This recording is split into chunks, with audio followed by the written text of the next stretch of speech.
வாகனவியல் Tamil. Friends, நான் கோபிநாத். இது வாகனவியல் தமிழ் மெக்கானிக்கல் யூடியூப் சேனல்.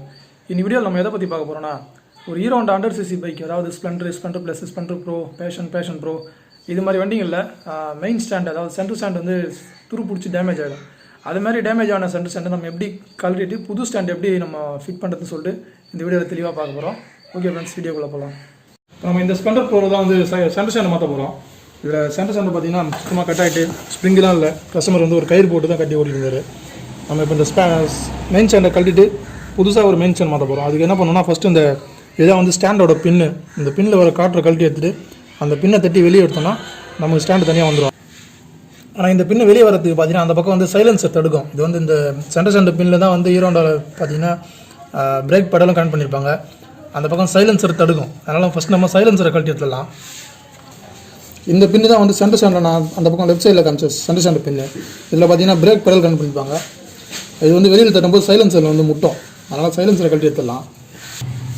சைலன்சரை கழட்டுறதுக்கு பார்த்தீங்கன்னா இந்த 2 10 சைஸ் போல்ட்டு கழட்டணும். சைலன்சர் மவுத்து போல்ட்டுன்னு சொல்லுவாங்க. இந்த நெட்டை கழட்டி எடுத்துகிட்டு 10 டீ பாக்ஸ் போட்டு கழட்டிடலாம். அதே மாதிரி உள்பக்கம் நெட்டையும் கழட்டி எடுத்துக்கணும். நெக்ஸ்ட் வந்து சைலன்சரோட மவுண்டிங் போல்டு, இந்த 12 சைஸ் ஃபேனை போட்டு இதை கழட்டி எடுத்துக்கணும்.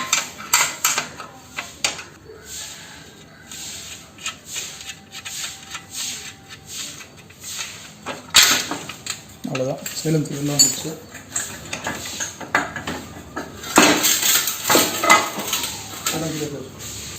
இப்போ பார்த்தீங்கன்னா இதில் தான் வந்து சென்டர் ஸ்டாண்டை மவுண்ட் பண்ணியிருக்காங்க, பிரேக் பெடலை மவுண்ட் பண்ணியிருக்காங்க. இந்த பின்னை நம்ம தட்டி எடுக்க போகிறோம். அந்த பின்னு புது பின் எப்படி இருக்குன்னா, இதுதான் சென்டர் ஸ்டாண்டோட பின்னு. இந்த பின்னு தான் உள்பக்கம் இருக்குது. இப்படி இதில் ஒரு காற்று போட்டு அது வெளியில் வராமல் லாக் பண்ணியிருப்பாங்க. இந்த பொசிஷனில் தான் அது அந்த பக்கம் மாட்டியிருப்பாங்க. நம்ம அந்த பின்னை அந்த காற்றை வெளியே எடுத்துகிட்டு பழைய பின்னை வெளியே தட்டிடுவோம். நம்ம அந்த காற்றை வெளியே எடுத்துருவோம். இதை வலிச்சு விட்ருப்பாங்க. அதை லைட்டாக நிமித்திட்டு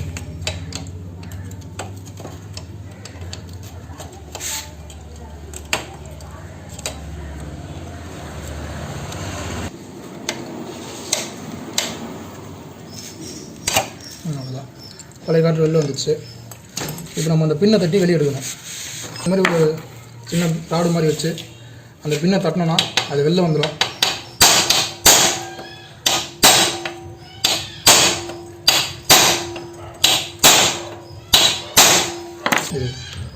சில வண்டிகளில் இது ரொம்ப துரு பிடிச்சி ஜாம் ஆகிட்டு இருக்கும், வெளில வராது. அது என்ன பண்ணோன்னா நம்ம கட் பண்ணி தான் எடுக்கிற மாதிரி இருக்கும். ஒன்று கேஸ் வெல்டிங் கடைக்கு எடுத்துகிட்டு போய்ட்டு கேஸ் கட்டிங்கில் போட்டு எடுக்கலாம். அப்படி இல்லைனா கட்டிங் மிஷின் தான் நம்மளே கட் பண்ணி எடுக்கலாம். இப்போ நம்மகிட்ட கட்டிங் மிஷின் இருக்குது. இந்த பின் இப்போ ஜாம் ஆனதால் வெளில வராது. இது ரொம்ப தட்டினா வேஸ்ட்டு தான், டேமேஜ் தான், நம்ம வண்டி வெளில வராது. நம்ம அதை கட்டிங் மிஷின் போட்டு கட் பண்ணி வெளியே எடுத்துடலாம். இப்போ நம்ம கட்டிங் மிஷின் போட்டு அந்த பின்னை கட் பண்ணிட்டு ஸ்டாண்டை வெளியே எடுக்க போகிறோம்.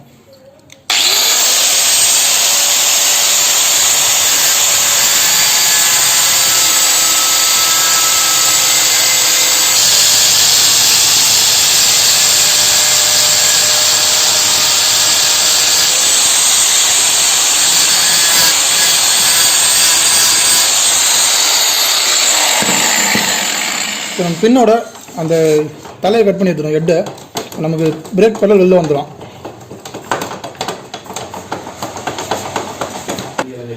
இந்த வண்டி வந்து பார்த்திங்கன்னா 8 வருஷத்து வண்டி. அது இன்னும் ஸ்டாண்டு மாற்றலை. அதனால தான் இந்த அளவுக்கு ஜாம் ஆகிருக்கு. இப்போ நமக்கு பிரேக் பெடல் வெளில வந்துச்சு. நம்ம இந்த பின்னை இன்னும் கொஞ்சம் ஷார்ட்டாக கட் பண்ணிட்டு வெளியே எடுத்துடலாம்.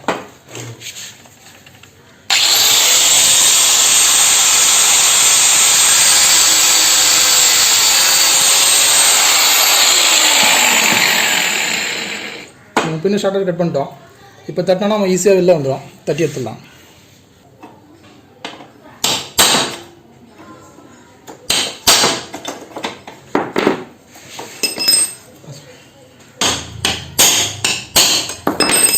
இப்போ பார்த்தீங்கன்னா நமக்கு அழகாக ஸ்டாண்டு பின்னோட வெளில வந்துச்சு.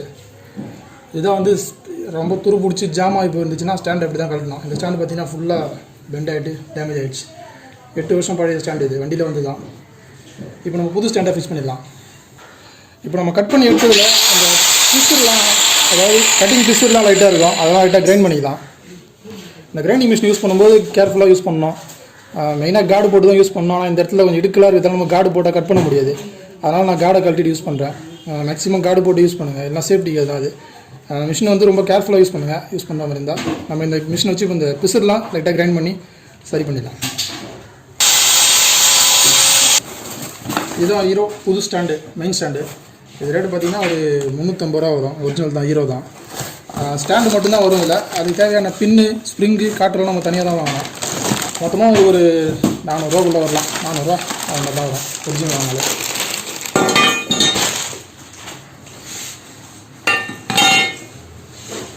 இப்போ நம்ம அந்த பின்னில் கிரீஸ் போட்டுக்கலாம். கிரீஸ் போட்டு ஃபஸ்ட்டு நம்ம அந்த கிரீஸ் போட்ட பின்னை பிரேக் பெடலில் இன்சர்ட் பண்ணி அதை நம்ம சேஸில் இருக்கிற அந்த ஹோல்ஸில் லைட்டாக இன்சர்ட் பண்ணி வச்சுக்கலாம். அவ்வளோதான். இந்த பொசிஷனில் வச்சுட்டு இதுக்கு அடுத்து நம்ம சென்டர் ஸ்டாண்டை ஃபிக்ஸ் பண்ணலாம். சென்டர் ஸ்டாண்டை எடுத்துகிட்டு போய்ட்டு அதே மாதிரி உட்பக்கம் அதில் ஃபிக்ஸ் பண்ணி ஃபிக்ஸ் பண்ணிவிட்டு அந்த பின்னை இப்போ ஸ்டாண்டுக்குள்ளே தட்டிக்கலாம்.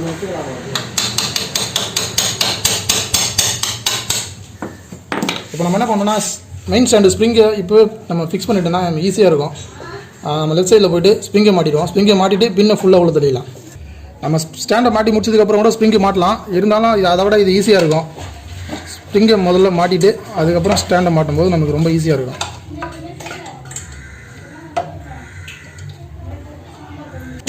இப்போ நம்ம ஸ்ப்ரிங்கை மாட்டி முடிச்சிட்டோம். இப்போ நம்ம போய்ட்டு பின்னை தட்டிட்டோம்னு வச்சுக்கோங்க, நமக்கு ஈஸியாக இருக்கும். ரெண்டாவது காற்று மட்டும் போட்டு வேலையை முடிச்சிடலாம்.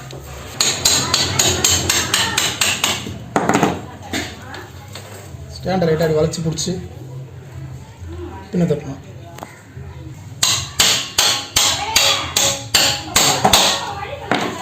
பின்ன உள்ளே போயிடுச்சு. நமக்கு ஸ்ப்ரிங்கும் கரெக்டாக ஃபிக்ஸ் ஆகிடுச்சு. அது சிம்பிளாக முடிஞ்சிடும். ஏன்னா ஸ்டாண்டை மாட்டினதுக்கப்புறம் ஸ்ப்ரிங்கை ஸ்க்ரூ ட்ரைவர் போட்டு நம்பின்னு வளைச்சிக்கின்னு அது மேலே அடிக்கும், ரிஸ்க்கு. அது மாதிரி ரிஸ்க்லாம் இல்லாமல் ஈஸியாக மாட்டி முடிச்சிடலாம். அந்த மாட்டினா இப்போ அந்த ஸ்டாண்டு பின்னு பார்த்தீங்கன்னா இந்த பக்கம் லெஃப்ட் சைடு ஃபுல்லாக வெளில வந்துச்சு.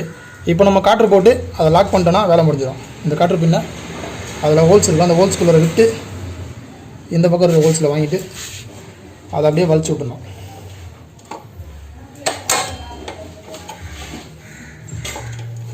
வலிச்சு விட்டுட்டோம்னா இதுக்கப்புறம் அந்த பின்னு வெளில வராது, ஸ்டாண்டும் வெளில வரதுக்கு வாய்ப்பு இல்லை.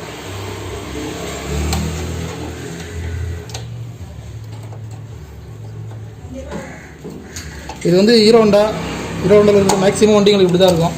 Splendor plus, Passion pro, Splendor pro, CD deluxe, CD dawn, SS, இது மாதிரி 100 cc பைக், ஹீரோண்டா பைக் எல்லாத்துக்கும் ஸ்டாண்ட் இப்படி தான் மாட்டணும். இதுதான் ப்ரொசீஜரு. நம்ம ஸ்டாண்ட் மாட்டி முடிச்சிட்டோம். அடுத்து சைலன்சரை ஃபிக்ஸ் பண்ணால் வேலை முடிஞ்சிடும். சைலன்சர் பார்த்தீங்கன்னா அந்த ஃபுட் ரெஸ்ட்டுக்குள்ளே விட்டு இப்படி வாங்கி பெடலுக்குள்ளே வாங்கி அதுக்கப்புறம் தான் உள்ளே எடுத்துக்கணும். உள்ளே எடுத்து போய்ட்டு ஃபஸ்ட்டு மவுத்தை படி வச்சிடணும். ஹெட்டில் வந்து மவுத்தை படி வச்சுட்டு அந்த கப்ளிங் அதை போட்டு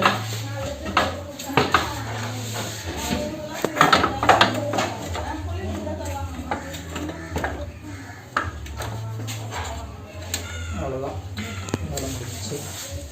இப்போ நம்ம இந்த silencer mounting bolt 13 size bolt போட்டு 12 சைஸ் போல்டு போட்டு சைலன்சர் மவுத்தை மாட்டிட்டு அதில் வர அந்த 10mm நட்டு 10 சைஸ் நட்டை வந்து டைட் பண்ணிடலாம். டைட் பண்ணிட்டு கீழே மவுண்டிங் டைட் பண்ணிடலாம். இதை டைட் பண்ணிட்டு தான் நம்ம சைலன்சர் பேக்கில் மவுண்டிங் டைட் பண்ணணும். ஏன்னா அதை பண்ணிட்டீங்கன்னா இது படியாது. அதனால் ஃபஸ்ட்டு நமக்கு இது தான் முக்கியம். அதனால் இதை ஃபஸ்ட்டு மவுண்டிங் டைட் பண்ணிட்டு அதுக்கப்புறம் நம்ம வந்து பேக்கில் வர சைலன்சர் மவுண்டிங் டைட் பண்ணிடலாம். எல்லா வண்டியிலையுமே அப்படி தான். ஃபஸ்ட்டு சைலன்சர் மவுத்து டைட் பண்ணணும், அப்புறம் தான் சைலன்சர் டைட் பண்ணணும்.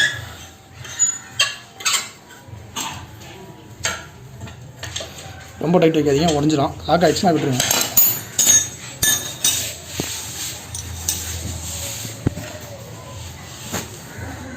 நெக்ஸ்ட்டு 12 பைக் ஒன்று ரிங்ஸு ஸ்பேனர் போட்டு இதை டைட் பண்ணிடலாம். நல்லா ஃபுல் டைட் பண்ணிங்க. அவ்வளோ வேலை முடிஞ்சிச்சு. இப்போ நம்ம ஸ்டாண்டை போட்டு செக் பண்ணிடலாம். ஸ்டாண்டு கரெக்டாக இருக்காது. ஓகே, ஸ்டாண்டு கரெக்டாக இருக்குது. பக்கம் நிற்கிது. ஸ்ப்ரிங்கும் கரெக்டாக வேலை செய்யுது. ஸ்டாண்டு கரெக்டாக மேலே போகுது. அவ்வளோதான். ஓகே ஃப்ரெண்ட்ஸ், இதுதான் வந்து ஒரு ஹீரோண்டா 100 cc பைக்கில், அதாவது Splendor plus, Splendor pro, SS, Passion pro, CD dawn, இது மாதிரி வண்டிகளில் வந்து மெயின் ஸ்டாண்டு, அதாவது சென்டர் ஸ்டாண்டு மாற்றுற மெத்தட் இது. கட்டிங் மிஷின் தான் நீங்கள் கட் பண்ணி கட்டலாம். சில ஸ்பின் வந்து ஆட்டோமேட்டிக்காக வெளில வந்துடும். அது வந்து துருப்பிடிச்சிங்கன்னா தட்டினாலே வெளில வந்துடும்.